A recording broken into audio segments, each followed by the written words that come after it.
Lecture de la première lettre de Saint Jean. Bien-aimés, aimons-nous les uns les autres, puisque l'amour vient de Dieu. Celui qui aime est né de Dieu et connaît Dieu. Celui qui n'aime pas n'a pas connu Dieu, car Dieu est amour. Voici comment l'amour de Dieu s'est manifesté parmi nous. Dieu a envoyé son Fils unique dans le monde pour que nous vivions par lui. Voici en quoi consiste l'amour.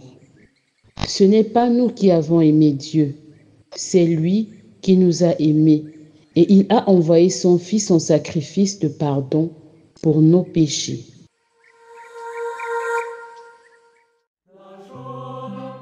Tous les rois se prosterneront devant lui, tous les pays le serviront. Dieu, donne au roi tes pouvoirs, à ce fils de roi ta justice. Qu'il gouverne ton peuple avec justice, qu'il fasse droit aux malheureux. Montagnes, portez au peuple la paix. Collines, portez-lui la justice. Qu'il fasse droit aux malheureux de son peuple, qu'il sauve les pauvres gens, qu'il écrase l'oppresseur. En ces jours-là, fleurira la justice, grande paix jusqu'à la fin des lunes, qu'il domine de la mer à la mer et du fleuve jusqu'au bout de la terre. Tous les rois se prosterneront devant lui, tous les pays le serviront.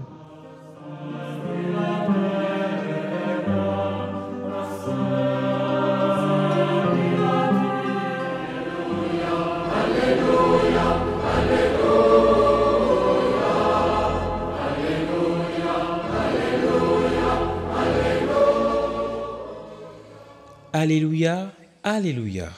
Le Seigneur m'a envoyé porter la bonne nouvelle aux pauvres, annoncer aux captifs leur libération. Alléluia.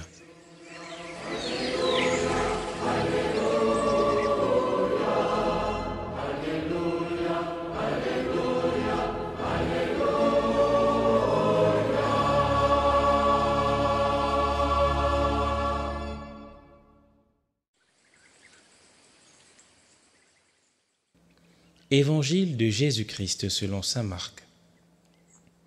En ce temps-là, Jésus vit une grande foule. Il fut saisi de compassion envers eux, parce qu'ils étaient comme des brebis sans berger. Alors, il se mit à les enseigner longuement. Déjà, l'heure était avancée. S'étant approché de lui, ses disciples disaient : « L'endroit est désert, et déjà l'heure est avancée.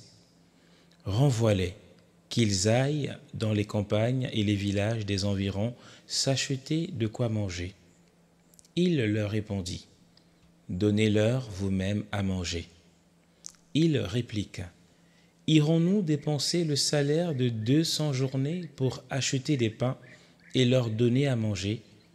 Jésus leur demande : « Combien de pains avez-vous ? Allez voir. » S'étant informés, ils lui disent : « 5 et 2 poissons. » Il leur ordonna de les faire tous asseoir par groupes sur l'herbe verte. Ils se disposèrent par carrés de 100 et de 50. Jésus prit les 5 pains et les 2 poissons, et, levant les yeux au ciel, il prononça la bénédiction et rompit les pains. Il les donnait aux disciples pour qu'ils les distribuent à leur foule. Il partagea aussi les 2 poissons entre eux tous. Ils mangèrent tous et furent rassasiés. Et l'on ramassa les morceaux de pain qui restaient, de quoi remplir 12 paniers, ainsi que les restes des poissons. Ceux qui avaient mangé les pains étaient au nombre de 5000.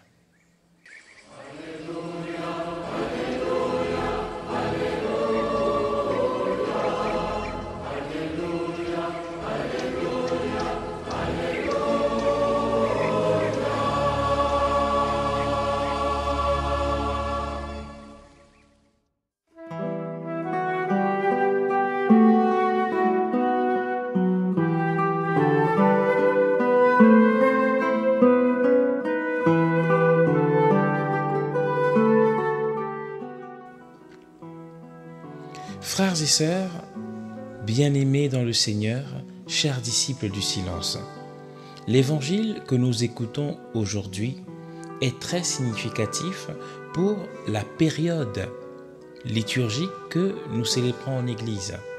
Nous sommes encore dans le temps de Noël et nous sommes en train de descendre. En fait, nous sommes déjà descendus. Le Seigneur parcourt toute la Judée, toute la Galilée en annonçant la bonne nouvelle du royaume. Il ne se tait pas. Il est pionnier, il est leader. Il sait qui il est, il sait ce qu'il a et ce qu'il peut offrir au monde. Tous ceux et celles qui le suivent sont garantis d'avoir le même héritage, les mêmes grâces que Jésus a. Dans l'évangile que nous écoutons aujourd'hui, évangile que nous connaissons très bien, évangile de la multiplication des pains, le Seigneur pose la question à ses apôtres. Combien de pains avez-vous? C'est-à-dire que c'est une question quasiment rhétorique. Une question rhétorique, c'est une question qui a en elle-même déjà la réponse. Quand Jésus demande à ses apôtres combien de pains avez-vous, c'est pour qu'ils sortent en fait de la plainte qui est déjà apprêtée. C'est-à-dire la plainte qui consiste à dire « mais on n'a rien, on ne peut pas ». Voilà, vous voyez ce genre de sentiment, ce genre d'émotion qui nous arrive parfois quand nous sommes face à un besoin. Nous sommes là et on nous demande de régler un problème. Et immédiatement en nous, nous avons comme une arme chargée, l'arme des plaintes, qui veut déjà dégainer et dire « mais il n'y a rien, on ne va pas s'en sortir, et écoutez, je suis pauvre, je n'ai rien ». Non, le Seigneur nous demande d'être des hommes et des femmes entiers, des hommes et des femmes qui n'extrapolent pas leur manque, des hommes et des femmes qui n'extrapolent pas leur possession. C'est-à-dire que j'ai beaucoup ou que j'ai peu, je dois être capable avec rationalité de bien présenter, de bien concevoir ce que j'ai. Combien de pain avez-vous? Pourquoi vous plaignez-vous? Regardez vraiment ce que vous avez. Et les apôtres se retirent en conclave pour effectivement maintenant questionner chacun et chacune d'eux pour savoir mais on a combien de pains en fait? Et là, ils se rendent compte qu'ils ont 5 pains et 2 poissons. Frères et sœurs, combien de pains avez-vous? Combien de pains as-tu? Nous devons à chaque fois que nous sommes face à des obstacles, à des difficultés apparemment infranchissables, entrer toujours en nous-mêmes, dans le silence de notre cœur et nous poser la question du Seigneur. Combien de pain j'ai? Un pauvre me demande à manger. Combien de pain j'ai? Une personne me demande à boire. Combien de pain j'ai? Un enfant a un besoin devant moi. Combien de pain j'ai? Il y a un grave problème, apparemment insoluble dans mon travail, dans ma famille, dans la rue. Combien de pain j'ai? Quand j'entre en moi-même, dans le silence de mon cœur, pour évaluer avec honnêteté ce que j'ai vraiment, je me rendrai toujours compte que le Seigneur dispose en moi de grâce infinie.